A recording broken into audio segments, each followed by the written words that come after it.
coming to you live from the moon. The vast loneliness up here on the moon is awe-inspiring, and it makes you realize just what you have back there on Earth. The Earth from here is a grand oasis in the big vastness of space. Oh my God, look at that picture over there. There's the Earth coming up. Wow, that's pretty. You got a color film, Jim? Hand me a roll of color quick. Oh man, that's great. Where is it? Quick. Oh, I got it right. Oh, that's a beautiful shot.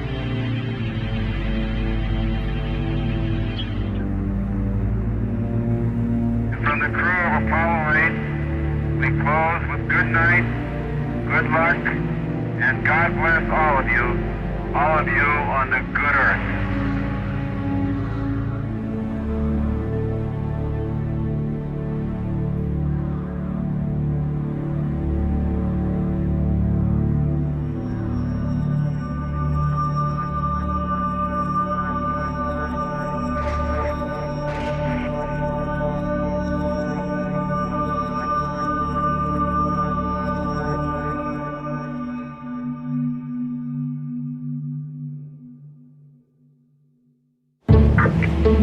Can you hear me? Yeah, I have an emergency. Advise you very quickly. We're doing about 5 feet of water. I have about 17 individuals on the second floor right now. We're going to need to evacuate. We need to get out of here. I'm trying to get you guys out. Goodbye. Are you alright? You okay? There is new and dramatic evidence of what's happening to our world, and tonight we'll look at the impact already being felt. The red flags about extreme weather we've all endured together all across the globe. We are literally engaged in an unprecedented experiment with the one planet that we know of that can support life. We will respond to the threat of climate change, knowing that the failure to do so would betray our children and future generations. The big question mark is the future, of course, and a new kind of normal.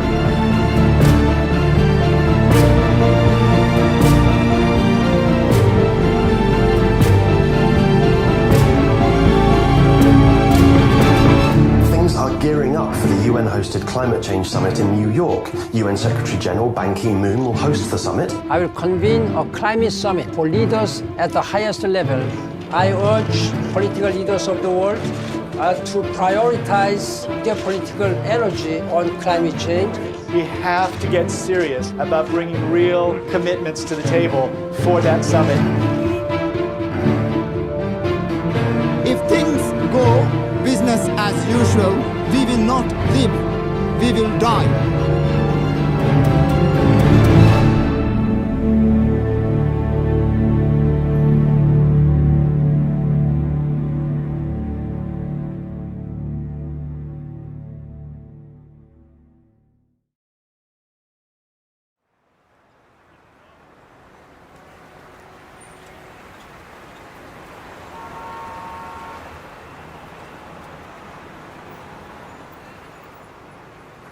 On September 23rd, the United Nations is holding a historic climate summit where they've invited world leaders and heads of state from around the world. We're trying to organize the largest ever climate rally on the streets of New York in response to this, hopefully turning the tide of what comes out of that summit and reshaping what the entire climate movement looks like going forward. Climate tipping points are scary, but if we stay connected to each other, we can build the largest climate mobilization in history. We'll have power to create the movement tipping point on climate change, the one that takes our leaders from this place of inaction and puts them on a journey towards saving the planet. All of the big social movements in history have had people in the streets. Women's voting rights, civil rights movement, and even more recently on climate issues, our big successes have happened when people left their homes and went out into the streets. This is a bigger fight than, in fact, has ever been won. It's not that we need to save the Earth. We need to save the systems that make the Earth compatible with human existence and the existence of other life forms. This is the fight of our time, but none of us should exactly have to be activists about all this. In a rational world, the fact that scientists had said the worst thing on Earth is happening now, and here's what you can do to stop it, that would have been enough to push our systems into action. Yeah, of all the things that probably get me most upset, it's when people start presenting climate change as if it's something new. The science behind our understanding of man-made climate change is very, very old and very well established. So the task we've taken on is documenting this history to help us understand where we are, how we got here, and how we can change course. Scientists have known for more than 150 years that carbon dioxide was a greenhouse gas. Fourier came up with this notion that there were gases in our atmosphere that allowed sunlight to pass through like a window, but then when sunlight bounced off the Earth's surface, they trapped the heat in, right? So you had now this establishment of what we now call the greenhouse effect. In the 1850s, John Tyndall made laboratory measurements of the absorption of heat radiation by carbon dioxide. And he concluded that if you change the CO2 in the atmosphere, it's going to affect the planetary energy balance. Tyndall was the one who really came along and proved that carbon dioxide was a natural thermostat that helped set our planet's temperature. In the late 1800s, it was the great Swedish chemist Arrhenius who first did the calculations about what would happen as we, as he put it, evaporated our coal mines into the air. But people didn't pay much attention to that in the 20th century because we were too busy figuring out cool new ways to burn fossil fuel. It was only in the late 1950s that we even bothered to measure to see if it was accumulating in the atmosphere. That instrument, which went up on the side of Mauna Loa in Hawaii, is the most important scientific instrument in the world. Beginning in 1959, it found that there was a steadily accumulating amount of CO2 in the atmosphere, the so-called Keeling curve. The Keeling curve is one of the most important pieces of scientific work of the 20th century that shows us that carbon dioxide has been rising continuously and systematically since the Industrial Revolution. Keeling didn't just show that there was an increase in carbon dioxide, he also pinpointed the source. And what Keeling showed so incredibly was that roughly 1 out of every 4 CO2 molecules in our atmosphere today were put there by us. Just a year ago, we passed 400 parts per million of carbon dioxide in the atmosphere. Now, the pre-industrial level was about 280 parts per million. So human society in the industrial era has raised the level of CO2 in the atmosphere by about 40%, and many people fear that before we're done, we're going to double it or even triple it. We're pumping CO2 into the atmosphere at a speed which we have never seen before in modern human history. We are absolutely racing into uncharted territory. In our lifetime, human beings left behind the Holocene, this 10,000-year period of benign climatic stability that coincides with the rise of human civilization. We have crossed a great threshold, and we stand on the edge of others. I remember when the Weather Channel was this kind of like nice, sleepy little station. Now it's like a horror show. The climate is being disrupted. That's not for next year or 1,000 years from now. That's happening right now. What all climate scientists will agree on is that the entire atmosphere has changed. All the atmospheric dynamics have changed. So every event that happens now is in the context of climate change, is different from how it would have been.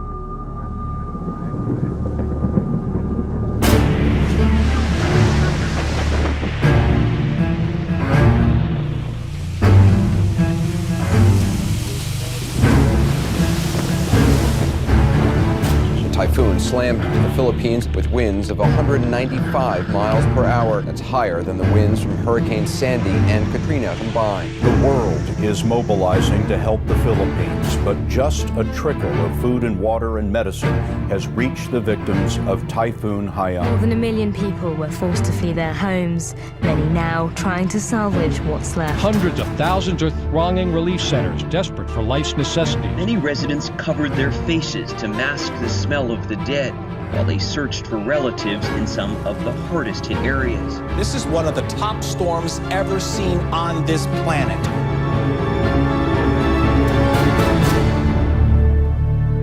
Mr. President, Your Excellency, what my country is going through as a result of this extreme climate event is madness.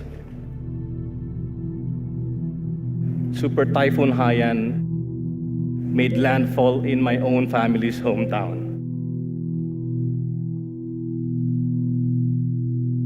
And the devastation is staggering. I struggle to find words to describe how I feel about the losses. To anyone outside who continues to deny and ignore the reality that is climate change, I dare them to get off their ivory towers and away from the comfort of their armchairs. I dare them to go to the islands of the Pacific. We refuse as a nation to accept a future where super typhoons like Haiyan become a way of life. We refuse to accept that running away from storms, evacuating our families, counting our dead become a way of life. We simply refuse to. We can fix this. We can stop this madness.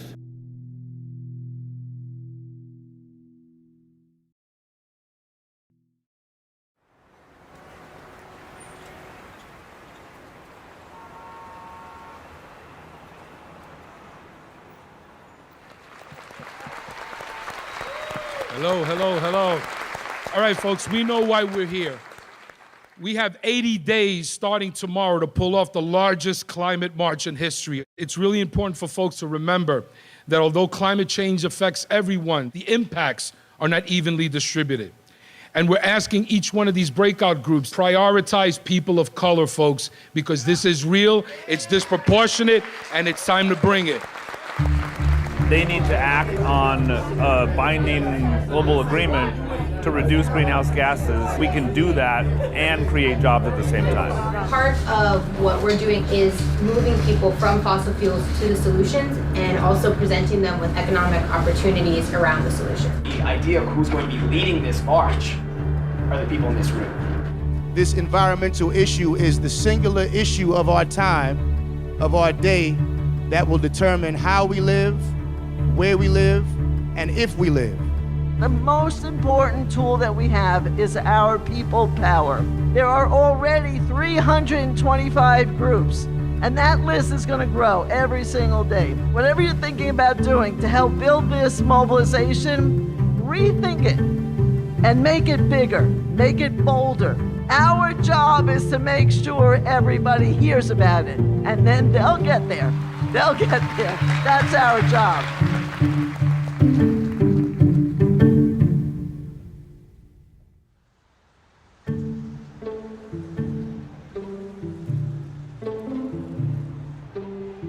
In 1982, the UN convened a first special session on nuclear disarmament. And we came together and said, when the representatives of governments all around the world gather in New York City at the UN, we need to be on the streets making our voice heard. New York City's anti-nuclear demonstration turned out to be the biggest political demonstration in U.S. history. It was, and still to this date, is the largest single gathering, if you will, of people in this country. I think there was one computer in the office. Everything else was by phone and this thing we called the mail. We now call it a snail mail, whatever. But there was something about that reality that we didn't have the technology that we now have that actually forced people to talk directly to each other. We have real peace with real justice. We will not go home and be quiet. We will go home and organize. One of the really interesting things about that demonstration is that some 600 local groups were formed, and many of those groups lasted for years afterwards. To me, the real power of that day was the organizing experience that led up to it, and then the organizing that came out of it.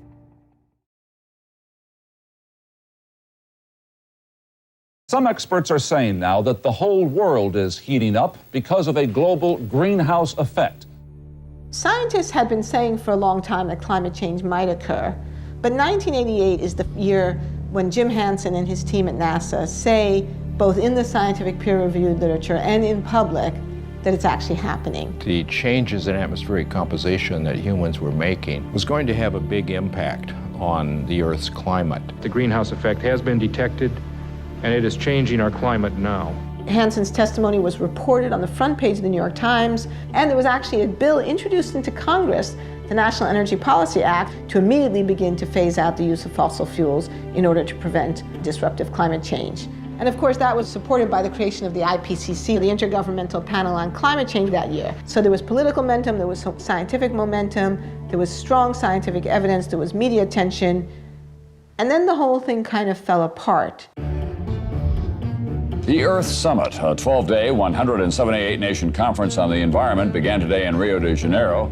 Battle lines are already drawn between the haves and the have-nots. So far, all the agreements are non-binding, requiring no specific action on the environment. As time has gone on, the scientific warnings keep intensifying, and yet there has been no effective political response. All political efforts to get a handle on this issue have essentially failed. I am the one that is burdened with finding the balance between sound environmental practice on the one hand and jobs for American families on the other.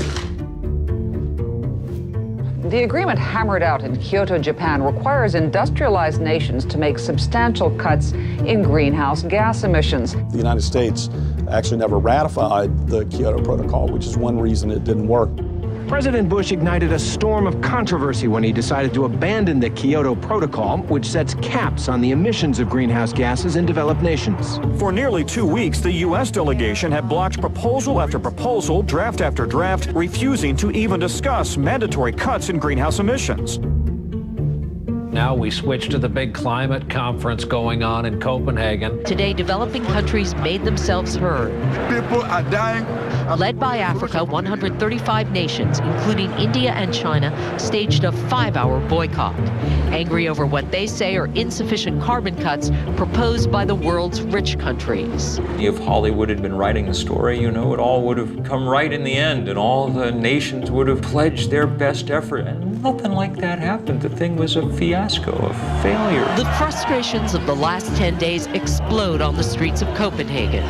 Outside the Bella Center, where negotiators still haven't reached a climate agreement, 2,500 protesters try to storm the hall to make an impact. Nothing happened because the fossil fuel industry was still strong enough to scare nations into avoiding the issue.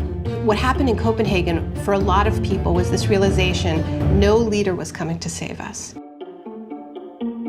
We have to be strong enough to scare our national leaders into doing the right thing in New York City in September. If we can demonstrate that, then better things will happen in Paris than happened in Copenhagen.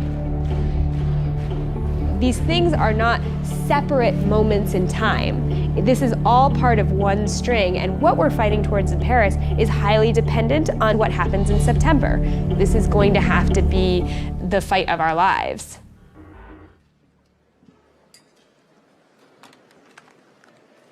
Welcome to this press conference to present the report of IPCC Working Group 3 on mitigation of climate change. If we really want to bring about a limitation of temperature increase to no more than 2 degrees Celsius, there is then the need for an unprecedented level of international cooperation.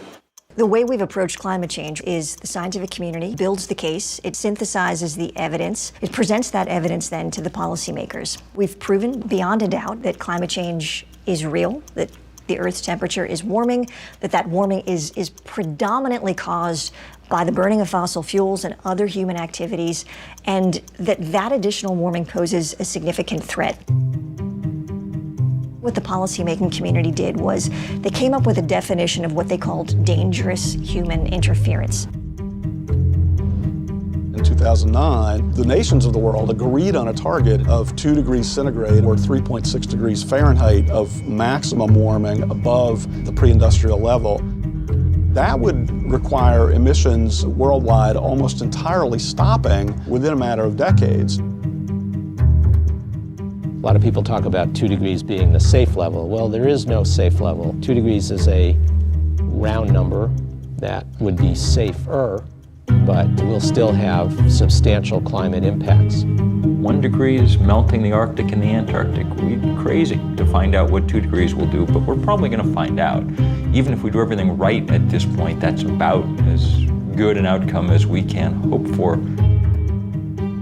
The other thing that the IPCC did was that they tied that 2 degrees Celsius, 3.6 degrees Fahrenheit threshold to the amount of fossil fuels that we can actually burn. And they came up with this red line in the sand, which was 1 trillion tons of carbon.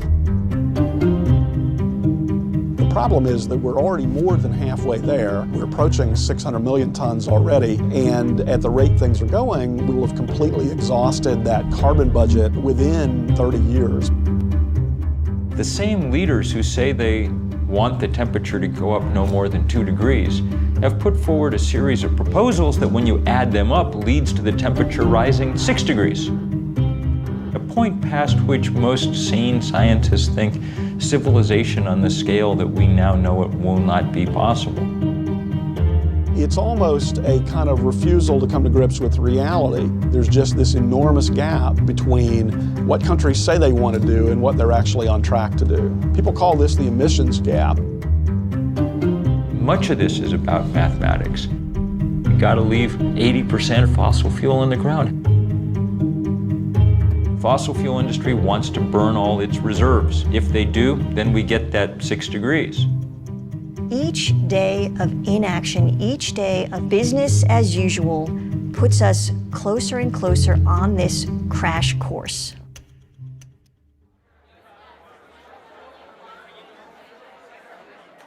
We're 2 months out from this demo.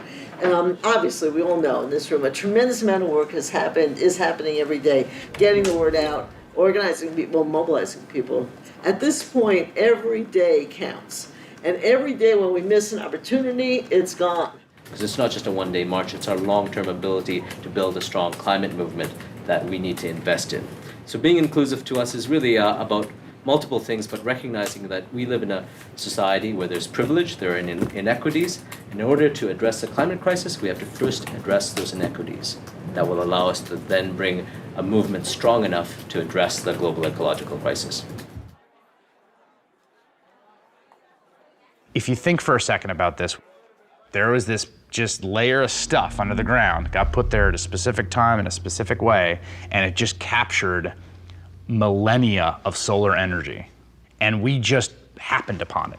It's like if you were just walking around and then like, oh, you put something in the ground, there's just millions of dollar bills down there. You're just like pulling them out. Everything about what we do and who we are and how we live is dependent upon the fact that we just found this stuff sitting there.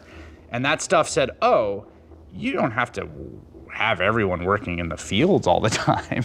You can have cities, you can have cars, you can have iPhones. And the way I view it is, as incredible as that stuff is, we've been paying this price on it the whole time, right? And there's this clock running.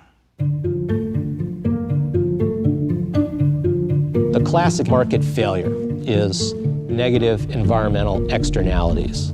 That's just jargon for you're not paying the full costs of the fossil fuels that you burn. The racket that the fossil fuel industry has run is to take costs of its product and export them to the public.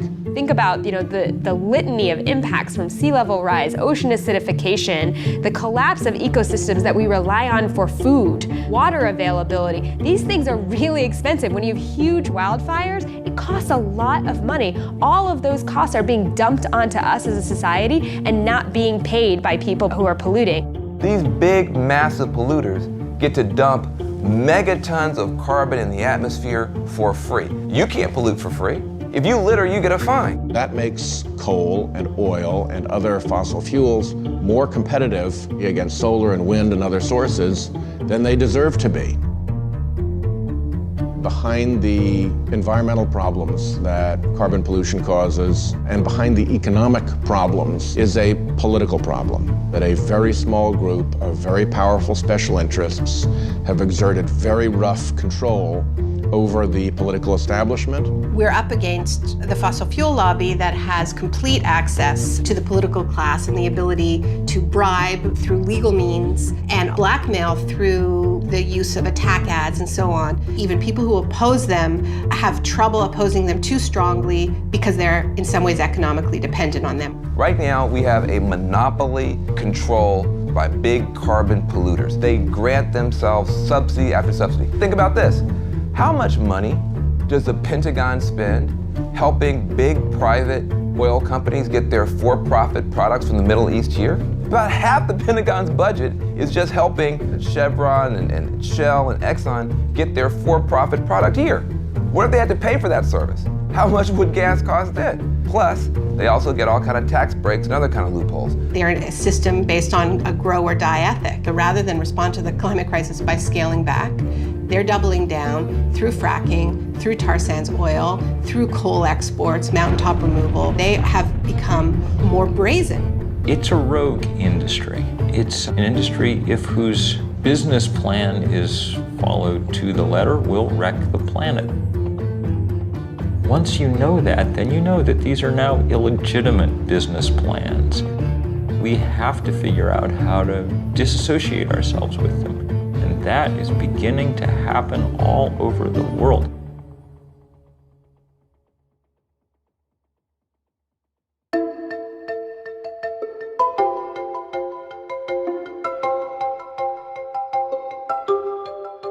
On the great lawn of Central Park, I was up on a stage probably 70 feet in the air, looking out at that sea of people stretching out farther than the eye could see. The crowd estimates later were larger than 1 million people.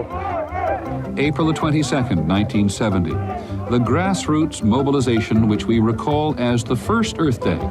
20 million Americans called away from their jobs and their classes into the streets of their communities. When Nixon was looking at television at these huge crowds in city after city after city across the country, he apparently muttered to Ehrlichman, man, a lot of those people have got to be Republican. And Republicans needed him to do something for them on this issue, he felt, and it was Nixon, arguably one of the most anti-environmental presidents in American history, who felt compelled to sign the Clean Air Act.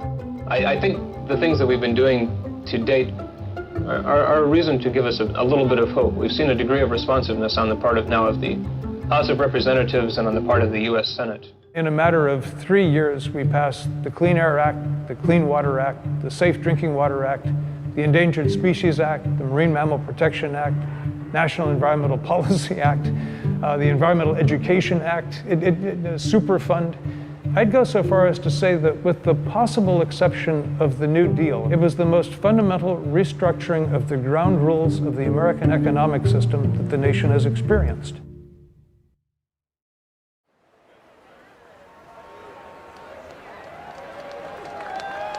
All right, folks, we are 50 days away from the largest climate march in history. Are y'all ready? Yeah! This is not just about the environment. It's about the community. It's about public health. It's about jobs. It's about justice. It was labor that got this city up and moving. Yes! Yes! And it'll be labor that continues to move this city. We are the community. Are we not the community? Yeah! For our people who have been at the front line, not being able to breathe, suffering from asthma, upper respiratory, pulmonary disease, cancer clusters because of environmental racism. Climate change exacerbates every kind of social injustice that faith communities have fought against for thousands of years. And we will not stop marching and praying and acting until we have a strong climate treaty. We got a movement, brothers and sisters, and we got to stay together. So join us on the 21st to march and send that signal to the United Nations. The people united will never be defeated. The people unidos jamás serán vencidos. It's only by accident that we even think of climate change as an environmental issue. You could just as easily think of it as another example of what happens in an unequal society. The people who've contributed the least to climate change and who've benefited the least from the use of fossil fuel are the first people to feel the effects. People in the poorest parts of the world suffer enormously already and will suffer enormously more as the century wears on. Climate disruption is a social justice issue. Who gets hit first and worst? every time there's one of these weather disasters. It's low-income people, it's people of color, it's people who can't get out of harm's way, and people who can't bounce back easily because they don't have the money or the social standing or the political connections. Our communities are disproportionately impacted. We're all seeing that it's the indigenous people, the people of color, the low-income people who have historically suffered the burden of so many other politically driven crises. There are so many countries that have been systematically plundered over hundreds of years, and this is often described as an ecological debt, climate debt. The whole idea that there are disposable places was always a racist idea, the idea of sacrifice zones. Just treating people in places like garbage. The place where it's hardest for it to sink in is in the suburban United States. We're insulated against the natural world. That's what the suburbs really are, a way of making you not notice the natural world very much. And we're insulated in those places by wealth. At least we think we are.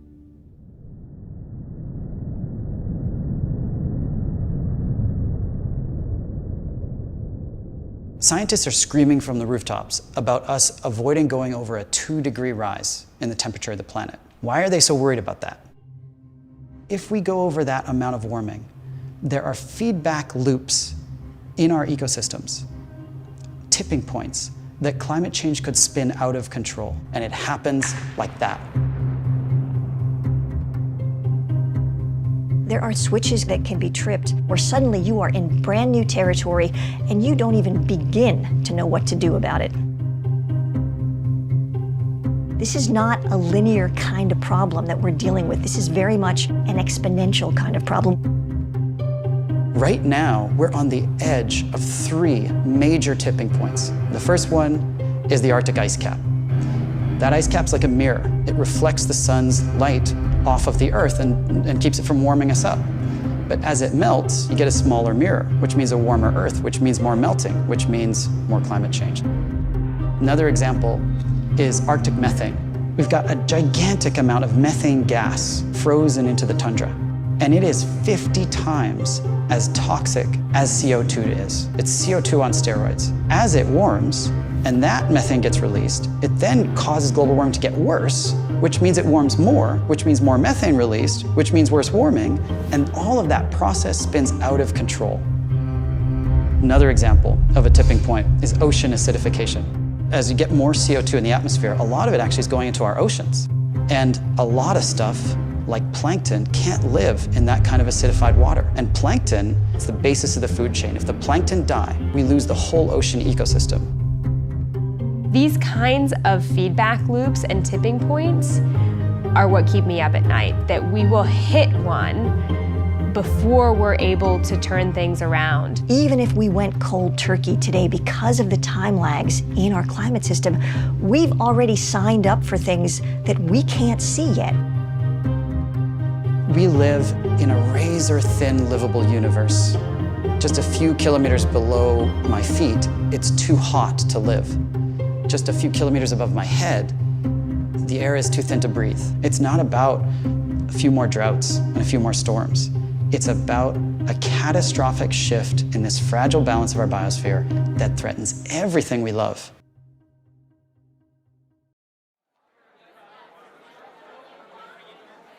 What we all need to be focused on is turnout, turnout, turnout. Youth, is there somebody that wants to do an update from youth, Armando? So just a quick list of things I wanted to go over. Obviously, a lot of the folks who are working on the youth stuff are at the Climate Justice Youth Leadership Summit. There's a lot of organizing going on right now there for the People's Climate March. So a lot of people who may not have been plugged in already are getting informed about it, and the people who already are informed about it are getting even more people fired up about it. There's a lot of things that we pay attention to, that we focus on, that are fun, but they are short-lived and they are not for the betterment of us. We have to reprioritize what's important to us. Our environment isn't just ice caps melting in Antarctica. We're the ones who face the problems day to day. If you're breathing in smog or your little brother has asthma, that's environmental injustice. And those are things that we have the power to push back on. Imagine being the person who changes the face of climate change so that we don't have to deal with those impacts every day. So on September 21st, we're gonna march for climate justice. So who's with us? Come on, let's do it.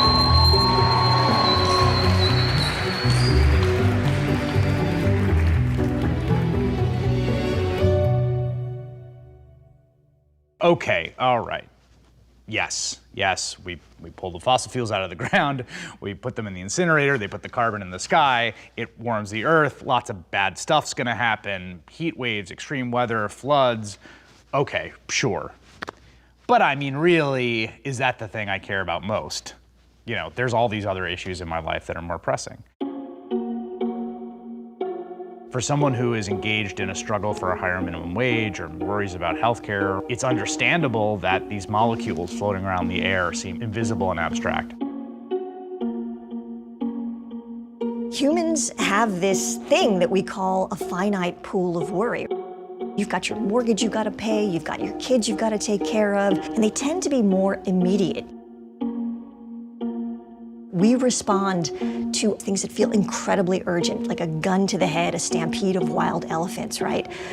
Climate change is a completely different kind of risk. It plays out over these very long time scales. It's really hard to perceive it as a very urgent threat. The other thing that happens is that there's something called a single action bias. We have this tendency to see a threat and then we try to fix it with one thing. It's like the silver bullet solution. When we look at climate change, we become overwhelmed by it because there's so many different ways that we're gonna need to fix it. 25 years we've been talking about climate change.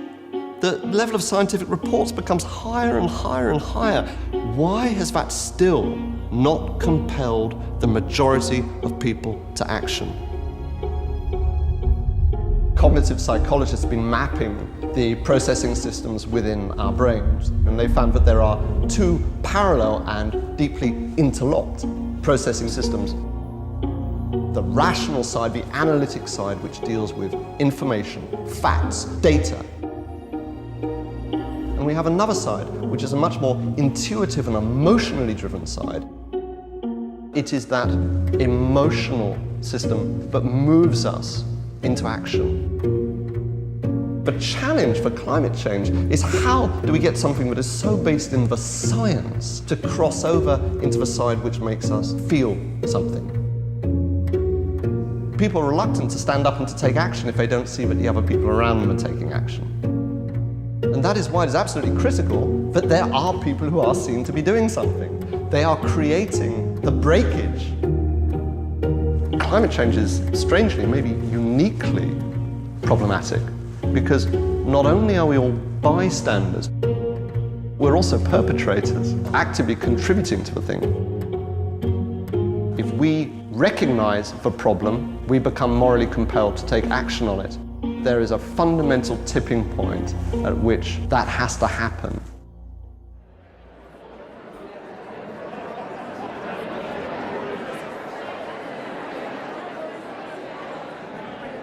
Change doesn't happen because people decide to stay home and click like on Facebook.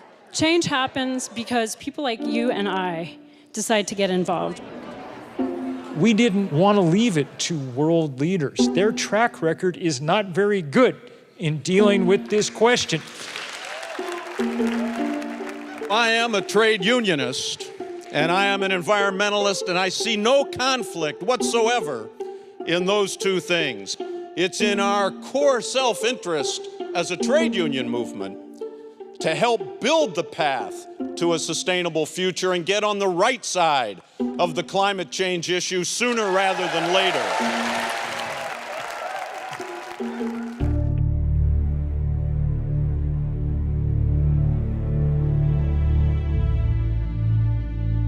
Normally it takes a long time to switch energy sources, 50, 60 years to go from wood to coal, coal to oil and gas. We lack 50, 60 years. The reason we want to get off of fossil fuels now is because we have to protect our way of life. We need a vision for what the post-carbon economy looks like. that is inspiring enough and delivers enough in terms of jobs, in terms of new opportunities, in terms of better health. It has to be exciting. There are many more jobs available to people who are going to be building wind turbines, retrofitting houses so they waste less energy. Solar panels have to be installed by a person. That person has to go to your home. There's no way to outsource putting that solar panel onto a roof. A 100% renewable economy is within our grasp. It's economically and technologically possible. It's not something that we need to keep researching, because it's always off in the distance. No, it's here. It's a question of political will. If you look at the renewable revolution that's happened in Germany, it wasn't about leaving the renewable sector to the market. It was about creating different incentives. And there was an explosion of innovation and creativity. Germany is now the #1 solar country in the world, even though they have the same amount of solar incidents as Alaska. Can we do it? Can we take the power that has been highly centralized and highly focused and controlled by very few hands, and it is not an accident that very few hands controlling power in the sense of electricity leads to very few hands controlling power in the sense of political power. We are going to try a global experiment that is going to be the most difficult thing human beings have ever done, which is to rip those two apart, which means we are democratizing power in both senses of the word. The real question is, are we gonna scrape the bottom of the barrel for the last polycarbons on Earth to burn them too? Or can we actually show some restraint, which we ask our children to do? Don't eat the last 17 marshmallows. Could you just show some restraint and choose a wiser course? A Canadian company called TransCanada wants to build the Keystone XL pipeline. The $13 billion system would carry crude oil from the so-called tar sands region in Alberta to Houston, Texas for refining. The Keystone XL pipeline has become a huge focus of controversy. The tar sands oil is particularly dirty, it's particularly carbon intensive. An estimated 2,000 environmental activists from across the continent plan to gather in Washington, D.C. to launch a 2-week protest. It has become a symbol to both sides in this debate, where the people who want further development of fossil fuels see getting Keystone through as core to their strategy, and on the other side, the climate activists see it as a symbolic fight that they have to win. I'm here as a Nebraska citizen and landowner. I am on the advisory board of the Center for Health and the Global Environment at Harvard Medical School. I'm an evangelical Christian. I'm a proud member of the Transport Workers Union of America.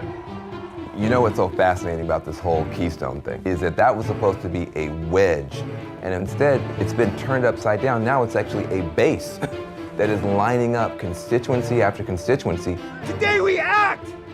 Today we send a message to them and everybody else. We are taking back our futures! Something extraordinary and unexpected has backfired out of the ambition of the fossil fuel companies. They've built a movement by mistake.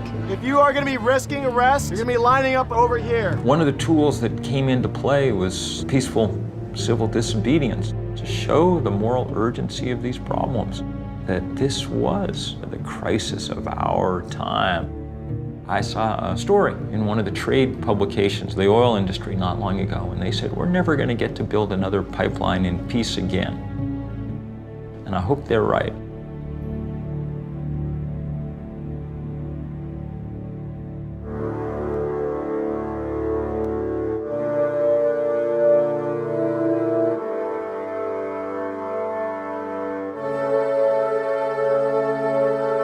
As scientists, we study this out of this fascination and kind of awe of this whole system that we call home.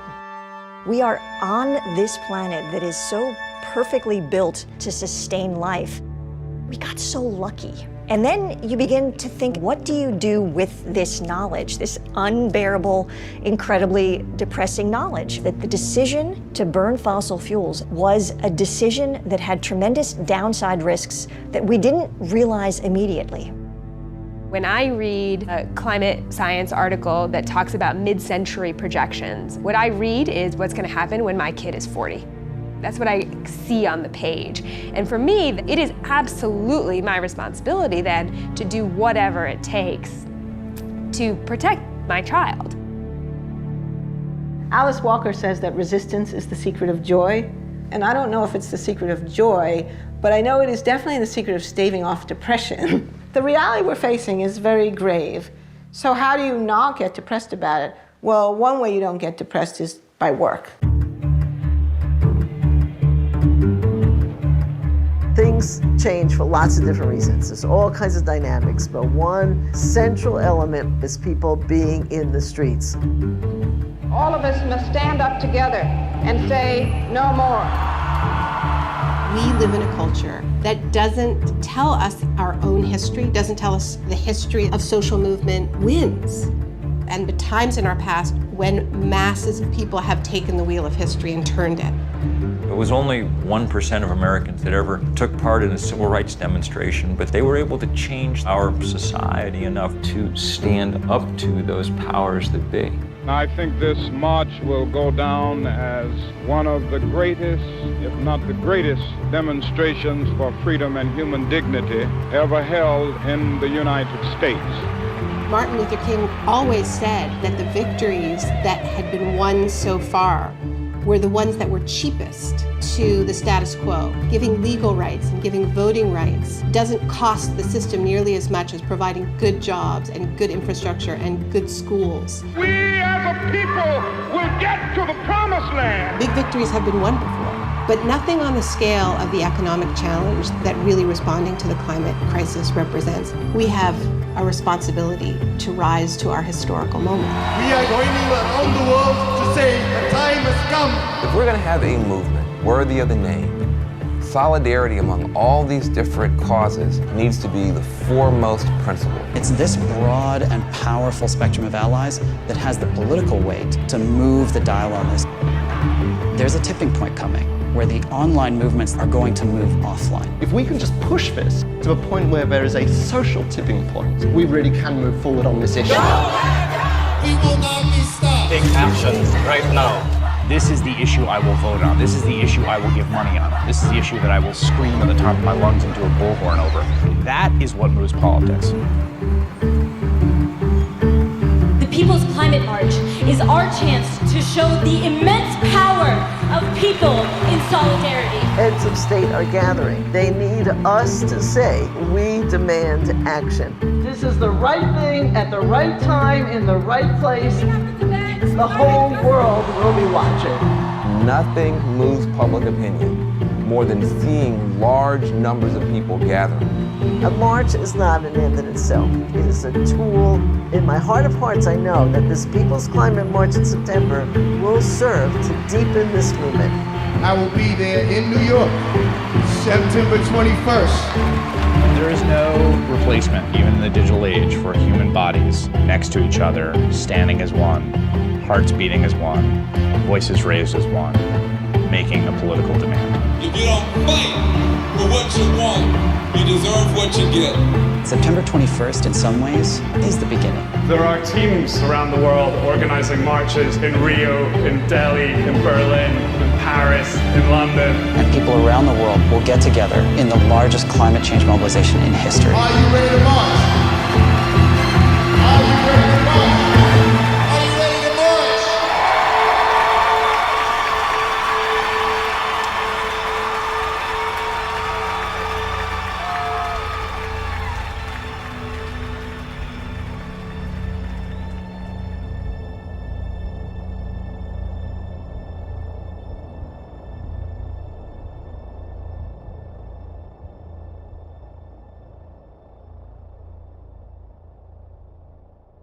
You can't undo the day after something like that happens.